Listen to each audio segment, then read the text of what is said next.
카카오톡과 같은 메신저를 독립적으로 올려놓고 사용할 수 있으면 물론 세로 영상도 풀 화면으로 감상 가능합니다. 필요에 따라서는 서브 디스플레이로 게임도 즐길 수 있었는데요.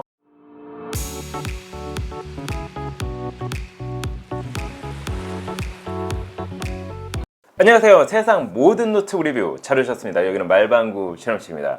오늘 역시 아주 재미있는 노트북을 준비해봤는데요. 무려 44만원대 7인치 터치 디스플레이를 품고 있는 듀얼 스크린 노트북이 그것입니다. 아는 사람은 아시겠지만 이런 디자인의 노트북은 이미 레노버에서 싱크북 플러스 모델로 선보인 적이 있습니다.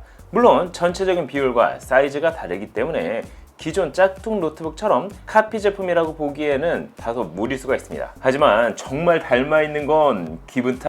그럼 과연 이번 노트북은 어느 정도 성능을 보여줄까요? 궁금하시죠? 44만원대 듀얼 스크린 노트북. 그럼 지금부터 같이 한번 확인해 보시죠. 고고고!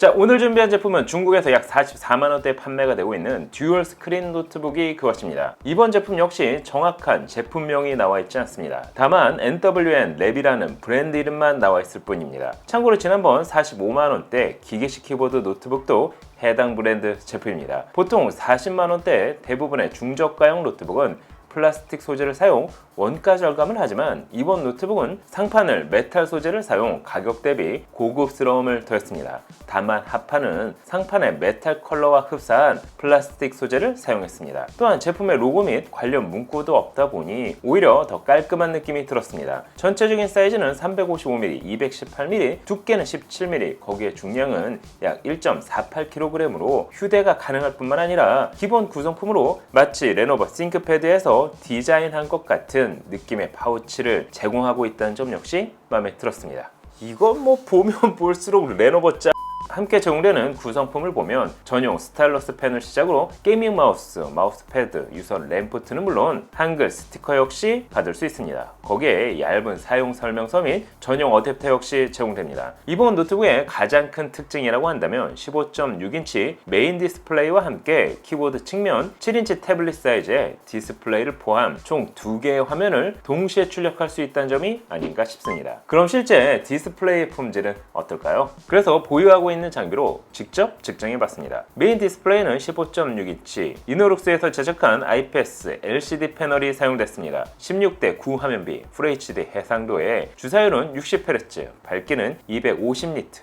명암비는 1000대1을 지원할 뿐만 아니라 sRGB는 68%, 어도비 RGB는 51%, DCI-P3는 50%의 세격을 지원합니다. 쉽게 말해 밝기도 얻을 뿐 아니라 세격도 높지 않습니다. 주로 저가형 노트북에 사용되는 품질이라 할 수 있습니다. 참고로 메인 디스플레이는 180도 회의 모드 역시 지원합니다. 그럼 서브 디스플레이의 품질은 어떨까요? 7인치 사이즈 1280x800 해상도, 거기에 터치를 지원할 뿐만 아니라 밝기는 490니트, 세격은 sRGB가 71%, 어도비 RGB가 51%, DCI-P3 역시 51% 수준으로 메인 디스플레이 대비 더 밝고 세격도 준수했습니다. 터치 역시 반응 속도가 그리 나쁘지 않아 제법 쓸만했습니다. 쉽게 말해 노트북 키보드 옆에 7인치 태블릿이 하나 더 달려있다고 보시면 이해가 빠를 것 같습니다. 카카오톡과 같은 메신저를 독립적으로 올려놓고 사용할 수 있으면 물론 세로 영상도 풀 화면으로 감상 가능합니다. 필요에 따라서는 서브 디스플레이로 게임도 즐길 수 있었는데요. 한 가지 서브 디스플레이를 위한 전용 프로그램, 예를 들어 삼성 노트와 같은 기능은 지원되지 않지만 아쉬운 대로 그림판을 사용하면 가벼운 필기나 그림은 그릴 수 있었습니다. 물론 추가적인 프로그램을 설치한다면 활용도는 더 높아질 수 있겠지만 말이죠. 노트북 키보드 패널 부분에 7인치 디스플레이를 넣기 위해 이번 제품은 키보드의 사이즈를 줄였습니다. 보통 풀사이즈 키보드의 경우 가로, 세로 16mm, 하지만 이번 노트북은 12mm로 약 4mm 정도의 사이즈를 줄이고 노트북 중앙이 아닌 좌측면으로 위치를 옮겼습니다. 그러다 보니 오타율이 상대적으로 높았는데요.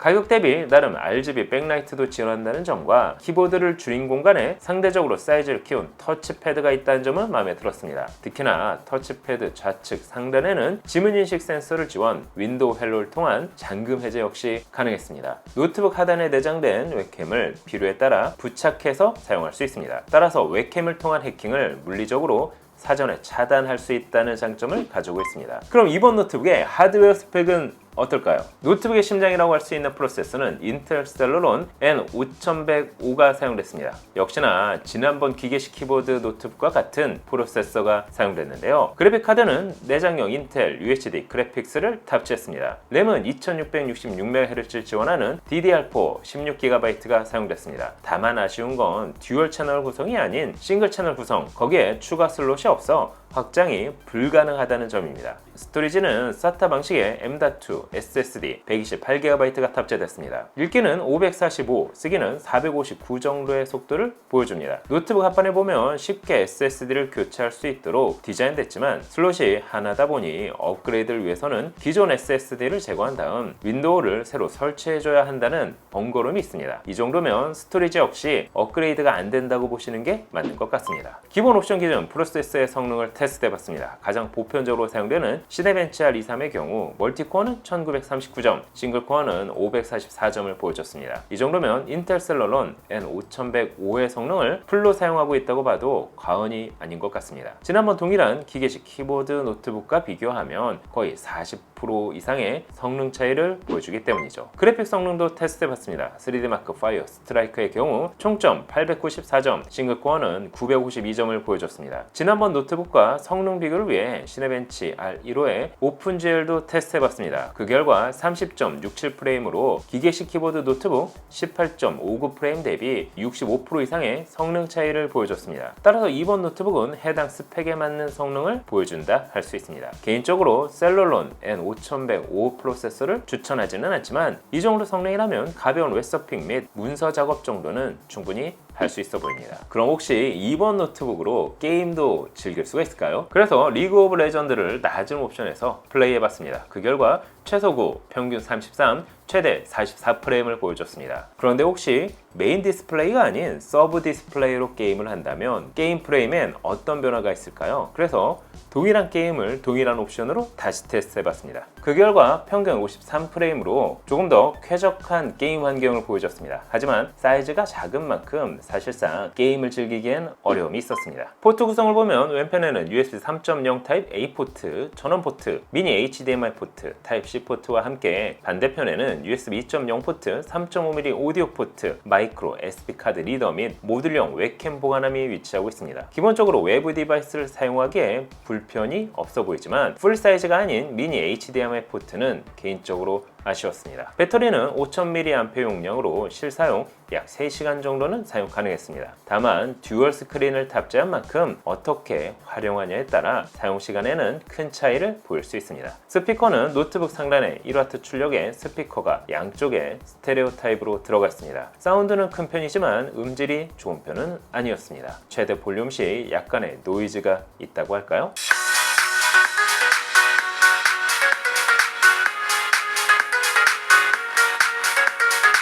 네트워크 환경은 듀얼 와이파이, 거기에 블루투스는 4.1을 지원합니다.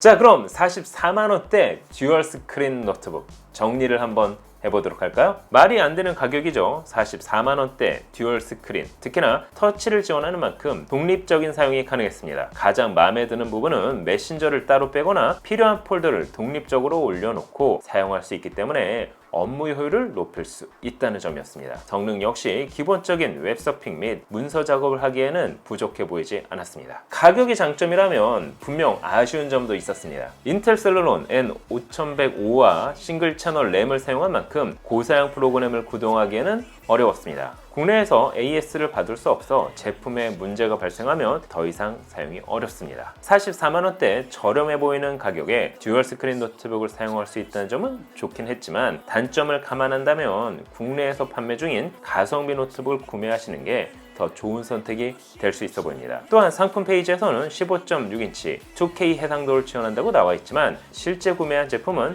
FHD 해상도였습니다. 이 정도면 거의 사기 수준이 아닌가 하는데요. 오히려 스펙을 조금 더 올리고 확장성을 열어뒀다면 정말 괜찮은 노트북이 됐을 것 같습니다. 이 정도면 정말 레노버 짝퉁 노트북이라고 해도 맞을 것 같은데요. 여러분이 보시기엔 어떠신가요? 오늘 영상은 여기까지. 윈도우 표류 일주일째. 제발 좀 잡혀라. 형아, 아직도 신호가 안 잡혀. 아니, 배터리도 이제 얼마 없잖아. 잡혔다. 어서 빨리 구조 요청을 해, 형. 아니 잠깐만. 오늘은 평일에도 말 야, 이 미친.